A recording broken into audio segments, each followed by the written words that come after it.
we're talking, and it was just kind of lovely. It was like, when you hit 80, the interviewer teases, you've probably worked with half the most beautiful women in Hollywood.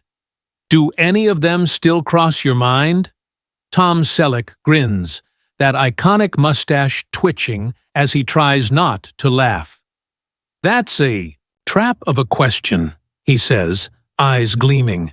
You're trying to get me in trouble, and I've spent a whole career avoiding trouble.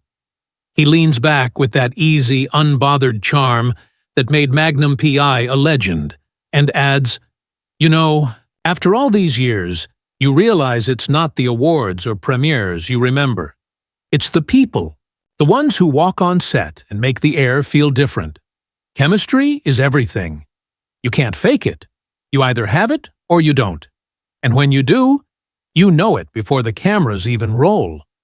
Some of those women made me better, made the moments real. There are 6 I'll never forget. 6 who made every day on set something special. First, Courtney Cox. Selleck laughs before the interviewer even finishes saying her name. Courtney was a handful in the best way. When I joined Friends, they didn't need me. They were already TV royalty. But she made me feel like I belonged. From day one. She's fast, smart, sharper than a whip. Working with her was like doing comedy with a jazz musician.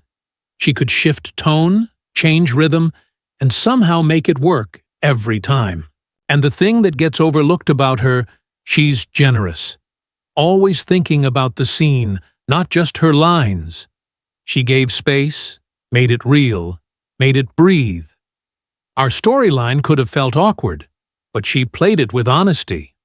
She made Richard and Monica feel human. People still stop me to talk about that chemistry. That's all her. She taught me that connection on camera isn't about flirting. It's about trust. Then there's Catherine Ross. Selleck's voice softens as he recalls the Shadow Riders. Catherine had this quiet power. You could drop her into a dusty Western, and she'd still look like she belonged at a gallery opening. But don't mistake that poise for fragility. She was tough, sharp, and steady. She could tell a whole story with a single glance. She listened. Really listened. When you worked with her, you felt seen. That's rare. Acting with her felt like dancing. You just followed her rhythm. She reminded me that subtlety can be stronger than any big performance. Every scene with Catherine worked because she brought truth to it. No flash, no ego, just presence. That's what made her unforgettable. Next, Jane Seymour. Selleck laughs softly, a little nostalgic. Jane had elegance, capital E. We did Lassiter together in '84, and she was pure screen. Royalty. I'd walk on set thinking I was the leading man, and one look from Jane reminded me who was really in charge. She was warm, but commanding, with that mix of intelligence and mystery that pulled you in. Every scene between us felt like a chess match, and she was always 3 moves ahead. Between takes, she'd be laughing, telling stories, then switch, back into character like flipping a light. Total pro. Jane didn't just play opposite you, she elevated you. That kind of chemistry, you don't fake it. You just hang on and hope you're keeping up. And then, Raquel Welch. Tom grins, that slow, knowing smile. Raquel. The moment she walked on set, the whole room changed. You didn't have to announce her. Everyone knew. She had this confidence, this authority that was magnetic. Sure, people talked about her beauty, but what I saw was precision. She knew the camera, the lighting, the timing, everything. Once, I suggested a line change, and she just smiled and said, "Sweetheart, I've been doing this a little longer than you." And she was right. She nailed it in one take.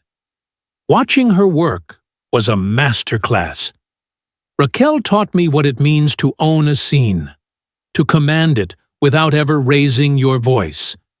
When she looked at you, the world shrank down to that single moment. You don't forget that. Then comes Goldie Hawn, and Selleck bursts out laughing. "Goldie! Now there's trouble wrapped in sunshine." We never actually worked together, which is one of Hollywood's greatest missed chances, if you ask me. She's got that spark that could light up a soundstage. You could be talking about taxes, and she'd still make it sound like the best story you ever heard. Watching her movies, I used to think, now, that's how it's done. Effortless timing, heart, joy. Goldie doesn't just perform. She lifts the room. She makes you feel lucky to be there. That kind of light is rare, and it stays with you. Finally, Meryl Streep. Tom exhales before speaking, his voice full of respect. "Meryl," he says quietly. "Now, that's the North Star. I've never worked with her, but I've watched her all my life. Every actor has. She changes you just by watching her work. She disappears completely into every role. You don't see acting, you see truth. When I saw Out of Africa, I remember thinking, that's not performance, that's grace. She reminds you why you fell in love with this craft. If I ever got the chance to do a scene with her, I'd probably forget every line, but I'd still do it in a heartbeat. Because standing across from Meryl Streep, that's the kind of moment you carry forever." Tom Selleck smiles one last time, that quiet glint in his eyes. "You wanted honesty? There it is. I remember them all. The laughter, the lines, the looks. You don't forget magic when you've been lucky enough to stand next to it."